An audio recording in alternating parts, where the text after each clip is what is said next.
রেখো না মনেতে ভয় বান্দা খোদার, দূর হয়ে যাবে বাধা সব।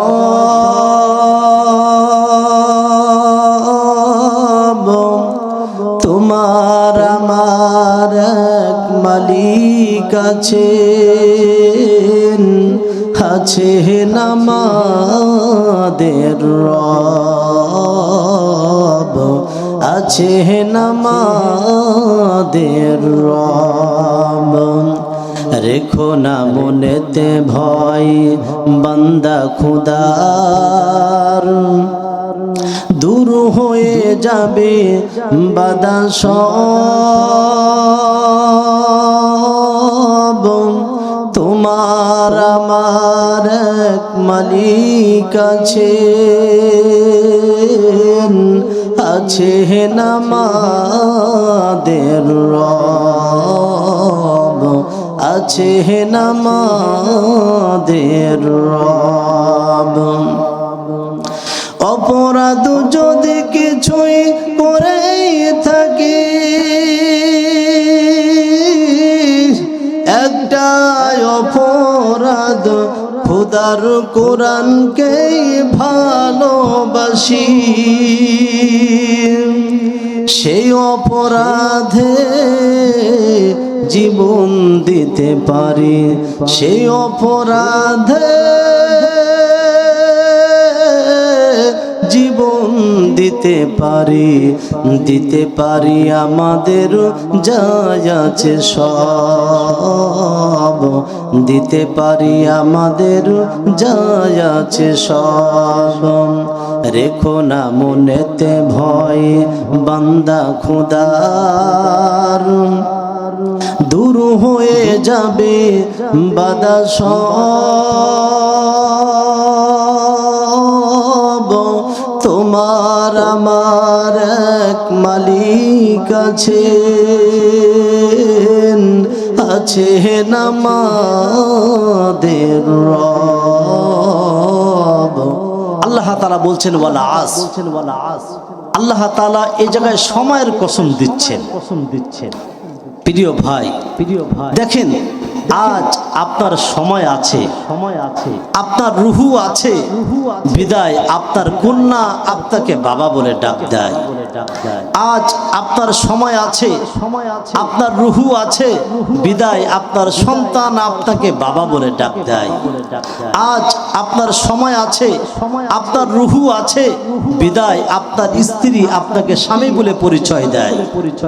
যদি আপনার আমার সময় না থাকতো, তাহলে আমার সন্তান আমাকে আর বাবা বলে ডাকতো না। এই জন্য এই সময় খুব গুরুত্বপূর্ণ একটা বিষয়। দেখেন, সময় যদি আপনার জীবন থেকে চলে যায়, আপনি আর এই সময় ফিরে পাবেন না। ইমাম রাজি রহমাতুল্লাহ আলাইহি সূরা আসর সম্পর্কে গবেষণা করতেছেন। মুফাসসিরগণ লেখেন, আল্লাহ তাআলা কুরআনুল কারীমের ভিতরে 114টা সূরা নাজিল করেছেন। আল্লাহ তাআলা যদি আর কোন সূরা নাজিল না করতেন, যদি শুধুমাত্র সূরা আসর নাজিল করছেন, মুফাসসিরগণ লিখছেন এই সূরাটাই কোরআন শরীফের ভিতরে যথেষ্ট, এটাই মানুষের জন্য কমপ্লিট একটা লাইফ হয়ে যাবে। তো প্রিয় ভাই, এই জন্য এই সূরা আসরটা খুব গুরুত্বপূর্ণ একটা সূরা। ইমাম রাজি রহমাতুল্লাহ আলাইহি সূরা আসর সম্পর্কে গবেষণা করতেছেন, সময় সম্পর্কে গবেষণা করতেছেন। দেখেন, আমরা এই জায়গার অনেক মানুষ আছি, কোনো প্রয়োজন হইলে আমরা মায়ের নামের কসম করি, বাবার নামের কসম করি, কিন্তু মানুষ হচ্ছে শুধুমাত্র একমাত্র একজনের নামের কসম করবেন। বলেন তো তার নাম কি?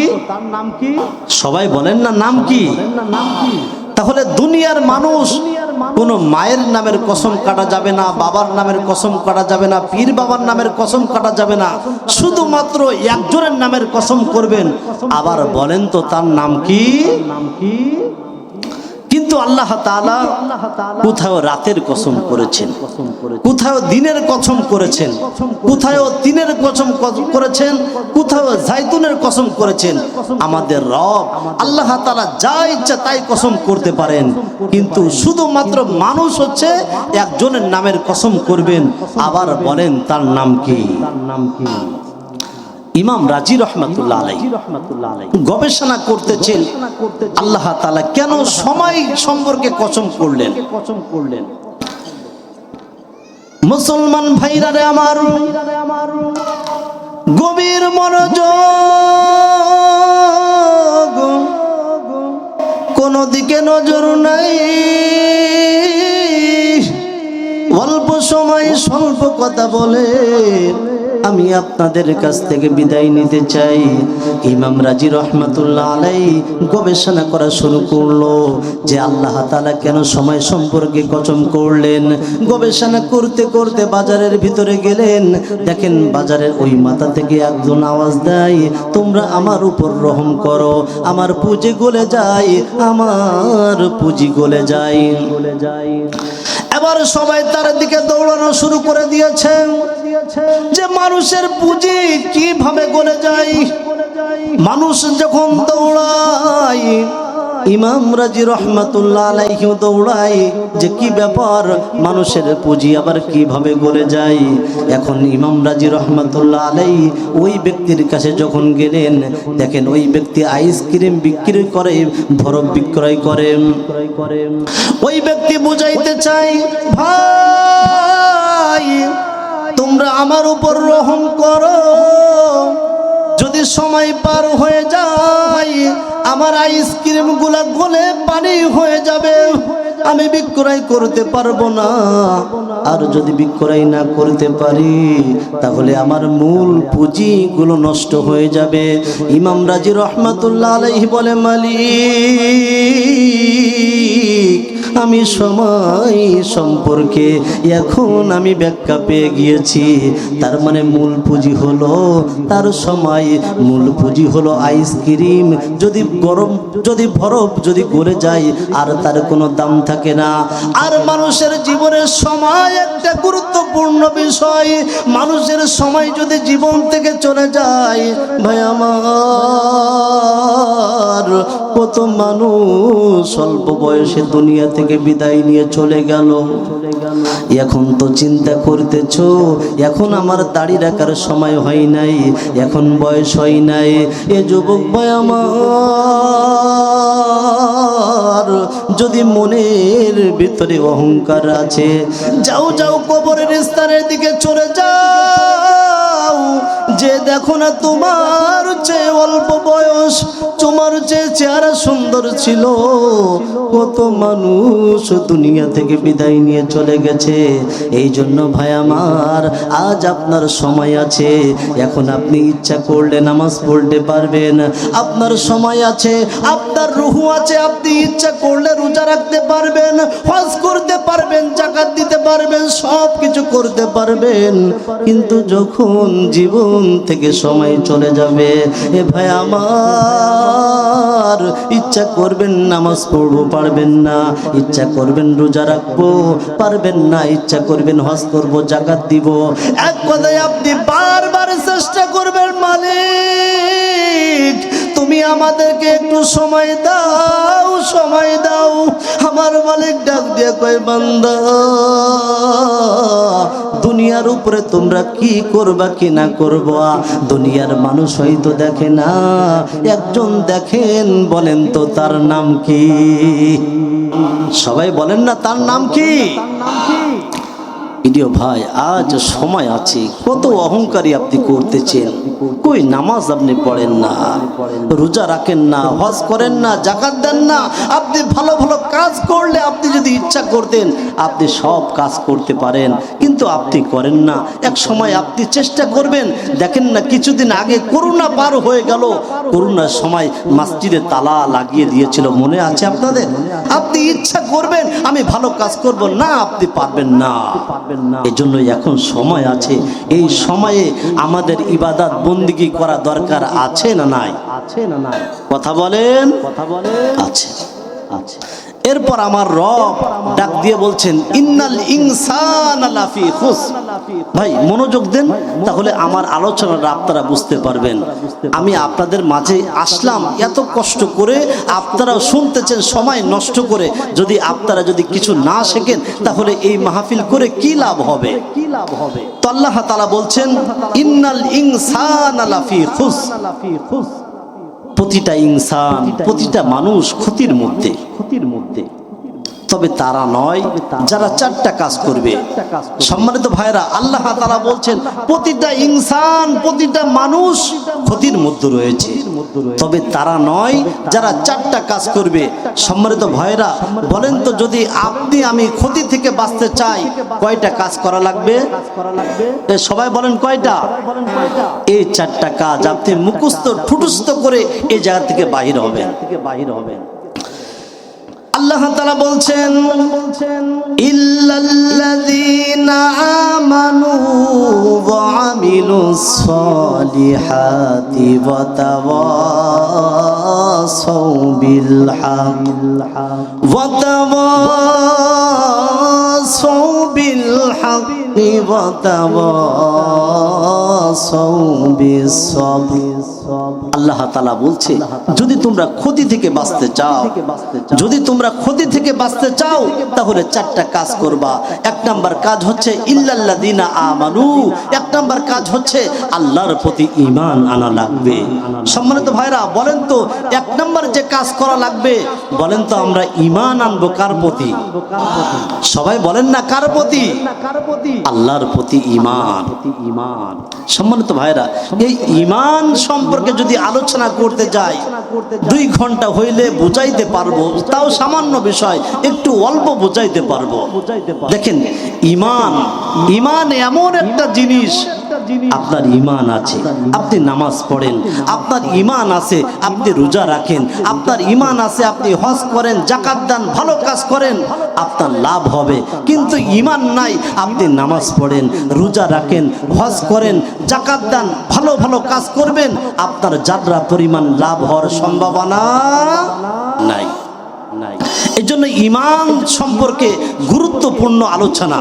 ঈমান, আল্লাহ তাআলা ঈমান সম্পর্কে বলছেন ইন্নামাল মুমিনুনা আল্লাযীনা আমানু বিল্লাহ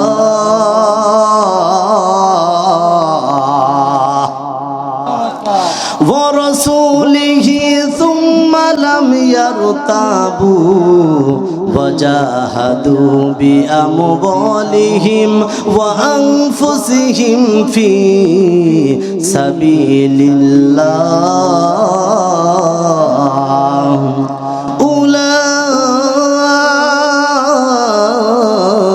উলাইকা হুমুস সাদিকুন।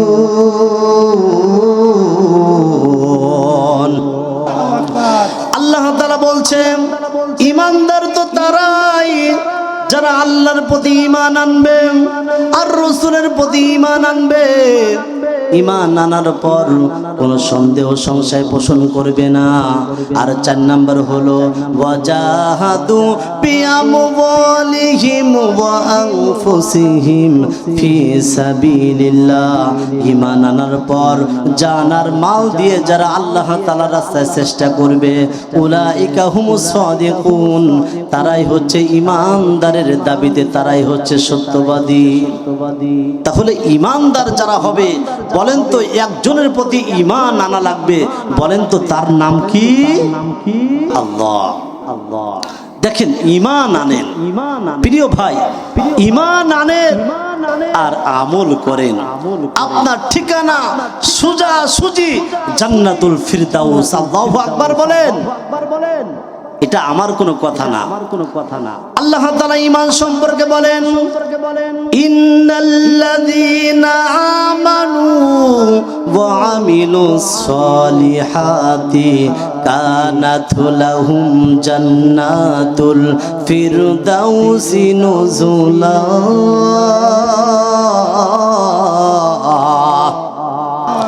আল্লাহ তাআলা বলছে বান্দা ঈমান আন আর নেক আমল কর, আর তোর ঠিকানা সোজা সুজি জান্নাতুল ফিরদাউস। তবে ঈমান আনার মতো ঈমান আনতে হবে। প্রিয় ভাই, গলার কণ্ঠ কম না, ইচ্ছা করলে একটা কিস্তা কাহিনী ধরলে আপনাদের মজা লাগবে, আমি বুঝি। তবে দেখেন, ঈমান এমন একটা জিনিস, আপনি ঈমান আনবেন, আমল করবেন, আপনার ঠিকানা জান্নাতুল ফিরদাউস। আল্লাহু আকবার বলেন। ঈমান একটা বুখারী শরীফে একটা হাদিস শোনায়। একটা ইহুদি নাম ফুলান ইবনে ফুলান, জোরে বলেন নাম কি? ফুলান ইবনে ফুলান, ইহুদি যুবক মানুষ।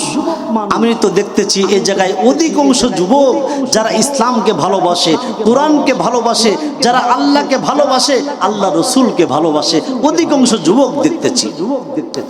এই ইহুদির নাম হচ্ছে ফুলান ইবনে ফুলান। ইহুদি এখনো ইসলাম ধর্ম গ্রহণ করেন নাই, কালিমা পড়েন নাই, মুসলমান হন নাই।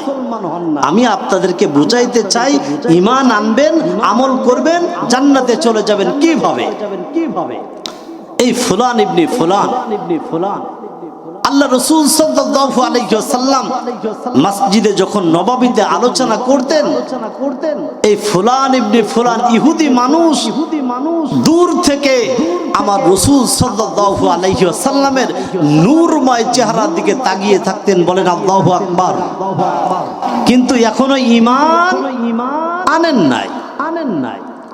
কোন মুফাসসিরগণ লিখছেন নালাইন মুবারাকাইন, কোন মুফাসসিরগণ লিখছেন এই ফুলান ইবনে ফুলান আল্লাহ রাসূল সাল্লাল্লাহু আলাইহি ওয়াসাল্লাম যখন আলোচনা করতেন, রাসূল সাল্লাল্লাহু আলাইহি ওয়াসাল্লামের জুতা মুবারক তার বুকের সঙ্গে লাগিয়ে দূরে দাঁড়িয়ে রাসূল সাল্লাল্লাহু আলাইহি ওয়াসাল্লামের চেহারার দিকে তাকিয়ে থাকতেন। আমার রসুল কয়েকদিন ফলো করতেছে, যে আজ কয়েকদিন পার হয়ে গেল, কই আমার দরকার নাই। আমার মন বলতেছে আল্লাহ তোমাকে শিফা দিবেন, তুমি ধৈর্য ধারণ করো। কিন্তু ফুলান আরো জোরে জোরে কান্না শুরু করে দিয়েছে। আমার রসুল ডাক দিয়ে বলছে, ফুলান আমি রসুল তোমাকে ভালোবাসি। এবার ফুলান ডাক দিয়ে বলছে, ইয়া রাসূলুল্লাহ, আপনি যে আমাকে শুধু ভালোবাসেন, মুহব্বত করেন, বিষয়টা তা না।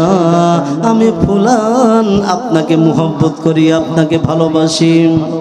আমার রাসূল ডাক দিয়ে বলছে, ফুলান তুমি আমাকে মুহব্বত করো, আমাকে ভালোবাসো, আমিও তোমাকে মুহব্বত করি, আমি তোমাকে ভালোবাসি। তবে একটা কথা মনে রাখবা, কাল কিয়ামতের দিন আমি তোমাকে এক চুল পরিমাণ উপকার করতে পারবো না। ও যশোরের মুসলমান, ও কেশবপুরের মুসলমান, ও লক্ষ্মীনাথকারীর মুসলমান, বলেন তো আমার রাসূল ডাক দিয়ে বলছে, ফুলান আমি তোমাকে মুহব্বত করি। ফুলানও ডাক দিয়ে বলছে, ইয়া রাসূলুল্লাহ আমি আপনাকে মুহব্বত করি, আপনাকে ভালোবাসি। কিন্তু আমার রাসূল ডাক দিয়ে বলছে, ফুলান আমি কাল কিয়ামতের দিন এক চুল পরিমাণ উপকার করতে পারবো না। যদি আপনারা বুঝে থাকেন বলেন তো আমার রাসূল কিসের ইঙ্গিত দিলেন? কথা বলেন, ঈমানের ইঙ্গিত দিলেন। এ ভাই আমার, দেখেন না কেমন আমার রাসূল কথা বললেন। এ যুবক ভাই আমার, অনেকেই আছেন শুধু আহলে কোরআন বলে দাবি করেন যে আমরা শুধু কোরআন মানবো, হাদিস মানবো না। যদি আপনি হাদিস না পড়েন আপনি কিন্তু মুসলমান হতে পারেন নাই। আমার আল্লাহ তাআলা ডাক দিয়ে কয়, কুল ইন কুনতুম তুহিব্বুনাল্লাহ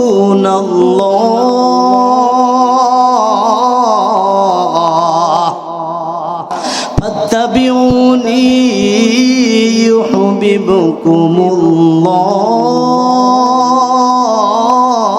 ইউহিব্বুকুমুল্লাহ ওয়া ইয়াগফির লাকুম যুনুবাকুম ওয়াল্লাহু গফুরুর রহিম।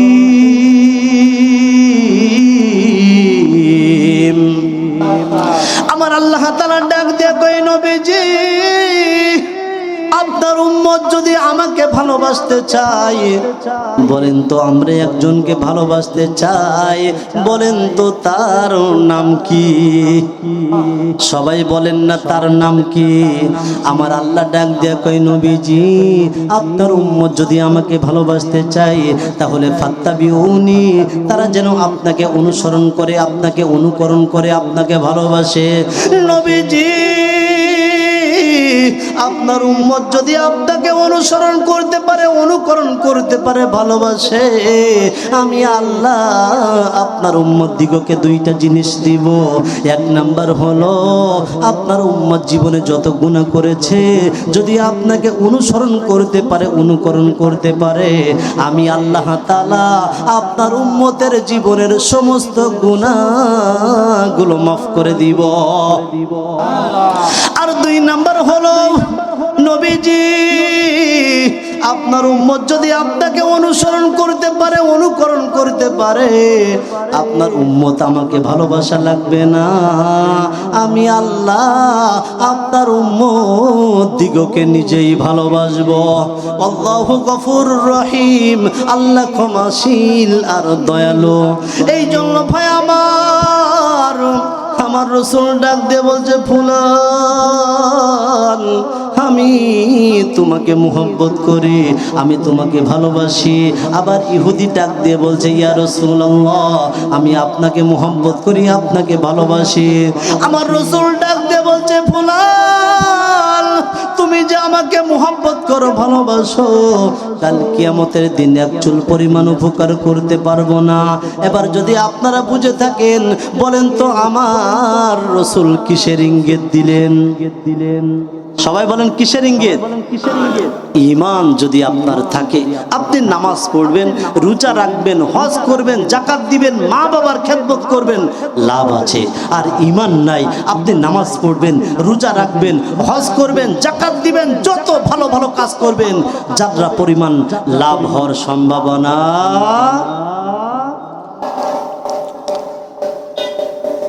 এই ফুলান। এবার আমার রাসূল যখন কথা বললেন, ফুলান একবার আসমানের দিকে তাকায়, একবার পিছনে বাবা দাঁড়িয়ে আছে, বাবার দিকে তাকায়, বাবা কি বলে, যেহেতু বাবা এখনো কালিমা গ্রহণ করেন নাই, হঠাৎ করে পিছন দিক দিয়ে ডাক দিয়ে বলছে বাবা। ফুলানকে ডাক দিয়ে বলছে ফুলান যেহেতু আমার রাসূল বলেছে কাল কিয়ামতের দিন এক চুল পরিমাণ উপকার করতে পারবে না, আমার মন বলতেছে তোমার কাছে মালাকুল মাউত আসতে আর বেশি সময় লাগবে না। ও ফুলান আমার রাসূল যা বলে তুমি সাথে সাথে গ্রহণ করে নাও। আবার ফুলান ডাক দিয়ে বলছেন ইয়া রাসূলুল্লাহ আমি আর দেরি করতে চাই না, আমার হাতটা বাড়াইয়া দিলাম, আর আপনার রহমতের হাতটা বাড়াইয়া দেন, বাড়াইয়া দিয়া আমাকে কালিমা পড়াইয়া মুসলমান বানাইয়া দেন। আমার রাসূল এবার কালিমা পড়াইয়া মুসলমান বানাইয়া দিলেন। বানাইয়া দেওয়ার পর আমার রাসূল আবার মসজিদে নববীতে চলে গেলেন। কিছুক্ষণ পর একটা সাহাবী এসে বলছেন ইয়া রাসূলুল্লাহ একটু আগেই ফুলান যে কালিমা গ্রহণ করেছে ওই ফুলান দুনিয়া থেকে বিদায় নিয়ে চলে গেছেন। এ যুবক ভাই আমার, আসার তো একটা সিরিয়াল আছে, যাওয়ার কোনো সিরিয়াল নাই। একটু চোখটা বন্ধ করে দেখো না, এই চোখ দিয়ে কিন্তু কিছু দেখা যায় না। কোথায় আমার মা কবরের ভিতরে চলে গেছে, আমার বাবা কবরের ভিতরে চলে গেছে, দাদাও নাই দাদিও নাই, এমন ভাবে দুনিয়া থেকে সবাই বিদায় নিয়ে চলে যাচ্ছে। আমার রাসূল ডাক দিয়ে বলছে সাহাবীরা রে, এই যে ফুলান দুনিয়া থেকে বিদায় নিয়ে চলে গেছে, যাও কেউ কাফনের ব্যবস্থা করো, কেউ গোসলের ব্যবস্থা করো, কেউ বাঁশ কাটার ব্যবস্থা করো। সকলে চললেন। কিছুক্ষণ পর আমার রসুল এবার জানাজার দিকে রওনা। আমার রসুল জমিনের উপরে পা মুবারক পরিপূর্ণ রাখে না, আঙ্গুল ডিঙ্গায়া ডিঙ্গায়া জানাজার দিকে রওনা। এক পর্যায়ে জানাজা শেষ করলেন। জানাজা শেষ করার পর হযরত ওমর ডাক দিয়ে বলছেন, ইয়া রাসূলুল্লাহ, আমার মাতা পিতা আপনার উপরে কুরবান হোক। আমি দেখলাম যখন আপনি জানাজায় যাচ্ছিলেন তখন আপনি পা মুবারক পরিপূর্ণ জমিনের উপরে রাখেন নাই, আপনি আঙ্গুল ডিঙ্গায়া ডিঙ্গায়া আপনি জানাজায় কেন গেলেন একটু জানতে চাই। আমার রাসূল ডাক দিয়ে বলছে, ওমর, আমি যা দেখি তুমি সেটা দেখো না, আর তুমি যা দেখো আমি রাসূল সেটা দেখি। ওমর একটু আগেই পুলান কালিমা গ্রহণ করেছে, আর কালিমা গ্রহণ করার পর এক ওয়াক্ত কিন্তু নামাজ পড়ার সময় পাই নাই। কালিমা পড়ে নামাজ পড়ার সময় পেয়েছেন, রোজা রাখার সময় পেয়েছেন, হজ করার সময় পেয়েছেন, যাকাত দেওয়ার সময় পেয়েছেন, শুধু নামাজ পড়েন নাই, কালিমা পড়েন নাই, রোজা রাখেন নাই, হজ করেন নাই, কালিমা পড়েছে আর সাথে সাথে দুনিয়া থেকে বিদায় নিয়ে চলে যাচ্ছে। আমার রাসূল ডাক দিয়ে বলছে, ওমর, এই যে একটু আগে ফুলান কালিমা গ্রহণ করে দুনিয়া থেকে বিদায় নিয়ে চলে গেছে, ওমর, এই যে ফুলান কালিমা পড়ে দুনিয়া থেকে বিদায় নিয়ে চলে গেছে, নামাজ পড়ার সময় পাই নাই, রোজা রাখার সময় পাই নাই, ভালো কাজ করার সময় পাই নাই, কিন্তু তার ঈমানটা মজবুত ছিল। আমার মালিক কেমন খুশি হয়েছে। আমার মালিক ডাক দিয়া কয়, আসমানের ফেরেশতা, যাও যাও, তোমরা ফুলানের জানাজায় তোমরা শরীক হয়ে যাও। আমি রাসূল এই জমিনের উপরে পা রাখবো সেই জায়গাটা আমি পাচ্ছিলাম না। আমি ডাক দিয়ে বলতেছি, ওমর, আমি এই ফুলানের উপরে আমি খুশি, আমার মালিক ফুলানের উপরে খুশি। চিৎকার করে বলেন না আল্লাহু আকবার। এই জন্য ভাই আমার ঈমান আনবেন আর আমল করবেন, আপনার আমার ঠিকানা জান্নাতুল ফিরদাউস। কথা বলেন, কথা ঠিক কিনা? ঈমান আনবেন আর আমল করবেন, আপনার আমার ঠিকানা বলেন তো কোথায়? তাহলে চারটা কাজ করলে আপনি আমি ক্ষতি থেকে বাঁচতে পারবো। এক নাম্বার শর্ত কি বলেন তো? ঈমান। ঈমান আনবেন কার প্রতি? আল্লাহর প্রতি। দুই নাম্বার হচ্ছে নেক আমল, ইল্লাল্লাযীনা আমানু ওয়া আমিলুস সালিহাত। দুই নাম্বার হচ্ছে নেক আমল। তিন নাম্বার হচ্ছে ওয়াতাওয়াসাউ বিল হক, আপনাকে হক কথা বলা লাগবে, হক কথা চলা লাগবে। আর চার নাম্বার হচ্ছে ওয়াতাওয়াসাউ বিস সবর, বিপদের সময় ধৈর্য ধারণ। এবার খুব মনোযোগ দেন, চারটা বললাম, এবার খুব গুরুত্বপূর্ণ যে মেসেজ, ঈমান আনেন, আমল করেন, হক কথা বলেন। আর চার নাম্বার হচ্ছে আল্লাহ তাআলা যে মেসেজটা দিলেন, বিপদের সময় ধৈর্য ধারণ। সম্মানিত ভাইরা, দেখেন না, আপনি যদি চারটা কাজ করেন, এই তিনটা কাজ করার পর নিঃসন্দেহে আপনার উপরে বিপদ আসবে, বালা আসবে, মুসিবত আসবে। দেখেন না, আমাদের সমাজে অনেকেই আছে নামাজ পড়ে, রোজা রাখে, হজ করে, যাকাত দেয়, ভালো ভালো কাজ করে, কিন্তু সমস্ত বিপদ ওই ব্যক্তির উপরে। আর ওই ব্যক্তি ডাক দিয়ে বলে, আল্লাহ, দুনিয়ার উপরে কোনো মানুষ পাইলা না, শুধু আমাকে পাইলা, আমি এত ভালো কাজ করি আর আমার উপরে এত বালাই আছে, এত মুসিবত। আসলে এই কথা আপনি বলতে পারবেন না। মাসাদহুমুল বাসা ওয়াদ-দাররা ওয়াজুলজিলু হাত্তা ইয়াকুলার রাসূলু ওয়াল্লাযীনা আমানু মাহু মাতা নাসরুল্লাহ। যতই আপনি আল্লাহর কাছে যাবেন, যত আল্লাহ তাআলা আপনাকে ভালোবাসবে, ততই আপনার উপরে পরীক্ষা পরীক্ষা পরীক্ষা। এই পরীক্ষা দিয়েছিল হযরত আবু বকর রাদিয়াল্লাহু তাআলা আনহু। আল্লাহ রাসূল সাল্লাল্লাহু আলাইহি ওয়াসাল্লামের জীবনের শেষ যুদ্ধের নাম কি বলেন তো একটু? জীবনের শেষ যে যুদ্ধ করেছে, এই যুদ্ধের নাম কি বলতে পারবেন কেউ? হ্যাঁ হ্যাঁ, না না, শেষ যুদ্ধ হচ্ছে তাবুক যুদ্ধ, তাবুকের যুদ্ধ। রাসূলের শেষ যুদ্ধ হচ্ছে তাবুকের যুদ্ধ।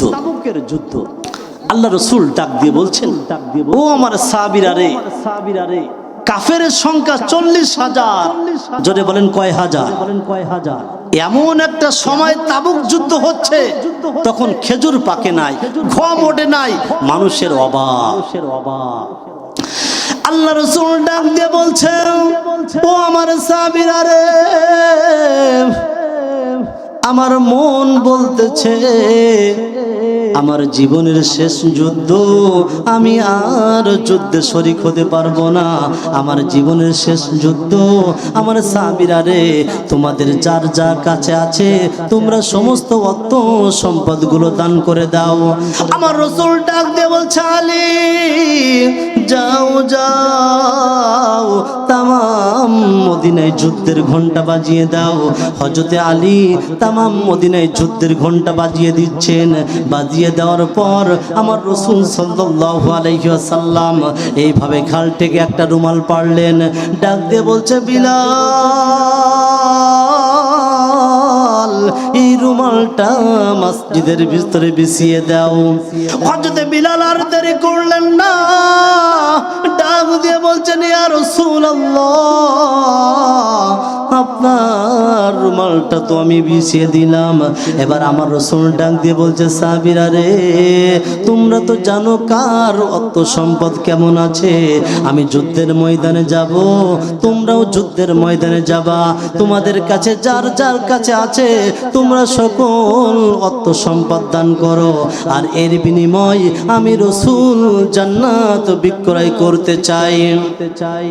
হযরত ওমর ডাক দিয়ে বলছেন, ইয়া রাসূলুল্লাহ, আপনি আমাকে অনুমতি দেন, একটু বাড়ির দিকে রওনা দেয়। হযরতে আলী বাড়ির দিকে রওনা দিল, হযরতে ওমর রওনা দিল, সমস্ত সাহাবীরা যার যার মতো বাড়িতে রওনা দিল। আবু বকর ডাক দিয়ে বলছেন, নবীজি আপনি আমাকে একটু অনুমতি দেন, আমি একটু বাড়ির দিকে রওনা দেয়। আল্লাহ রাসূল ডাক দিয়ে বলছে, আবু বকর যাও যাও বাড়ির দিকে রওনা দাও। আবু বকর এবার বাড়ির দিকে রওনা দিল। দেওয়ার পর দেখেন পথের মাঝখানে একটা দোকান দেখা যায়। দোকান দেখা যাওয়ার পর 3টা সারার চট কিনলেন। এ যুবক ভাই আমার কোনো দিকে নজর নাই,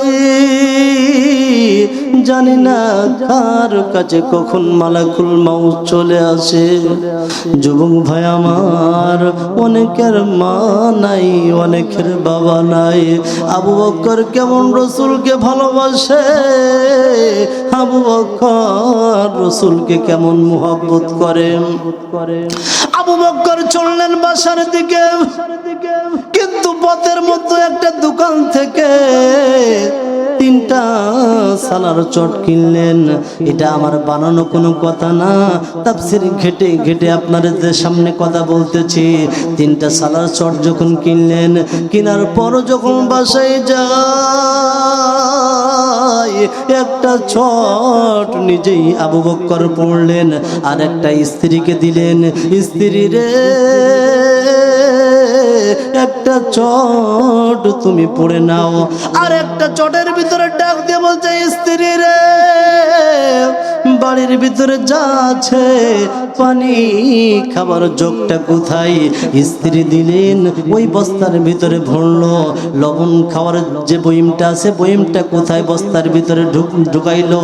এক পর্যায়ে বাসার যা কিছু আসে সকল কিছু ঢুকাইলো। ঢুকানোর পর বস্তা নিয়ে আমার রাসূলের দরবারে রওনা। হযরত ওমর এবার চিন্তা করতেছে, আমি আবু বকরের সাথে কোনোদিন ইবাদত বন্দেগী করে পারি নাই। আমার মন বলতেছে আজ আবু বকর আমার সাথে পারবে না। এখন ওমর মনে মনে হাসতেছে, যেহেতু দানটা একটু বেশি করবে। কিন্তু আমার রাসূল সবার দিকে তাকায়, হঠাৎ দেখে আবু বকর দূর থেকে দেখা যায় একটা পিলারের আব্বারে দাঁড়িয়ে আছে, চোখে পানি। এ যুবক ভাই, আমার রসুল আবু বকরের দিকে তাকায়, আর একবার বস্তার দিকে তাকায়, দেখে আবু বকরের গায়ে বস্তা দেখা যায়। আমার রসুল ডাক দিয়ে বলছে, আবু বকর আয় আয়, আমার বুকে আয়। আবু বকর রসুলের সামনে আসতেছে, কিন্তু চোখে পানি দেখা যায়। আমার রসুল ডাক দিয়ে বলছে, আবু বকর,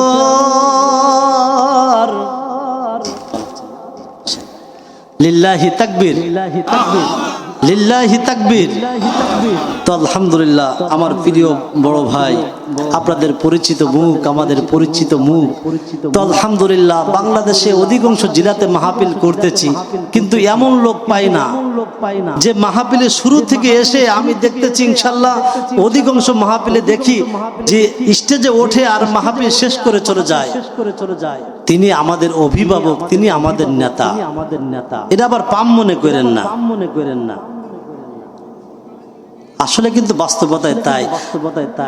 আমাদের চেয়ারম্যান সাহেব, উনি মাহফিল যখন স্টেজে ওঠে, যত জোরোয়াত হোক, উনি আর স্টেজ থেকে নামেন নাই, শেষ করে তাই নামেন। আল্লাহু আকবার বলেন, জোরে বলেন না আল্লাহু আকবার। তো যারা কোরআনকে ভালোবাসে, ইসলামকে ভালোবাসে, আমরা তাদেরকে দেখতে চাই। রাজি আছেন ইনশাআল্লাহ? তো আমার ভাইজান, আমার বন্ধুগণ, হযরত আবু বকর সালার বস্তা পরে যখন আমার রসুলের সামনে হাজির, আমার রসুল ডাক দিয়ে বলছে, আবু বকর, কেন তুমি সালার বস্তা পরেছ? আমার রসুলের এই কথার উত্তর দিচ্ছে আবু বকর ডাক দিয়ে বলছেন, ইয়া রাসূলুল্লাহ, আপনি যখন জান্নাতের কথা বলেছেন এবং আপনার জীবনের শেষ যুদ্ধের কথা বলেছেন, আমি আর জান্নাতের লোভ সহ্য করতে পারি না। আমার বাসায় আর কিছু রেখে আসি নাই, এমনকি আমার পোশাক পর্যন্ত আমি তাবুকের যুদ্ধের জন্য দান করে দিয়েছি। চিৎকার করে বলেন না আল্লাহু আকবার। আমার রাসূল ডাক দিয়ে বলছে, ওমর, তুমি কত দান করেছো? বলে, ইয়া রাসূলুল্লাহ, আমি 50% দান করেছি। আলী, তুমি কেমন দান করেছো? বলে, আমি এত% দান করেছি। অন্যান্য সাহাবীদেরকে ডাক দিয়ে বলছে, তুমি কেমন দান করেছো? বলছে, ইয়া রাসূলুল্লাহ, আমি এত% দান করেছি, এত% রেখে আসি। আমার রাসূল ডাক দিয়ে বলছে, ও আমার সাহাবীরা রে, আজ তাবুকের যুদ্ধের দিকে রওনা দিব, কিন্তু তোমরা যে যা দান করেছো সবচেয়ে আমার আল্লাহ আবু বকরের দান বেশি কবুল করেছে। চিৎকার করে বলেন না আল্লাহু আকবার। এই জন্য ভাই আমার, অনেকের মা নাই, অনেকের বাবা নাই, কতদিন পার হয়ে গেল, অনেকেই আছে 1 বছর পার হয়ে গেল, বাবা দুনিয়া থেকে বিদায় নিয়ে চলে গেছে। অনেকের বাবা 5 বছর আগে দুনিয়া থেকে বিদায় নিয়ে চলে গেছে। ওই কবর থেকে আওয়াজ দিয়ে বলতেছে, আব্দুর রহমান, আজ 5 বছর পার হয়ে গেল, আমি কবরের ভিতরে রইলাম, তোমার জন্য লক্ষ কোটি টাকার মালিক আমি বানিয়ে রেখে আসলাম, আমি কবরের ভিতরে রইলাম, কই একদিনে তো আমাকে খবর নিলে না। এই জন্য আছে কামা তুদিন তুদান, যেমন কর্ম তেমন ফল। আজ আপনি দান না করে মনে করেন আপনি বুদ্ধিমান, না রে ভাই, আপনি বুদ্ধিমান নন। কারণ কি, দেখেন না, আপনার বাবা দুনিয়া থেকে বিদায় নিয়ে চলে গেছে। আজ যদি আপনার বাবার জন্য আপনি দান করেন, আপনার মায়ের জন্য যদি আপনি দান করেন, আপনার ছোট্ট একটা নিষ্পাপ শিশু আছে, আপনার ছেলে আছে, ও চিন্তা করবে আমার দাদা নাই, দাদি নাই, আমার দাদা দাদি দুনিয়া থেকে বিদায় নিয়ে চলে গেছে, আমার বাবা আমার দাদা দাদির জন্য দান করতেছে। তাহলে আমার মা যখন দুনিয়া থেকে বিদায় নিয়ে চলে যাবে, বাবা যখন দুনিয়া থেকে বিদায় নিয়ে চলে যাবে, তখন মনে হয় আমাকেও দান করা লাগবে।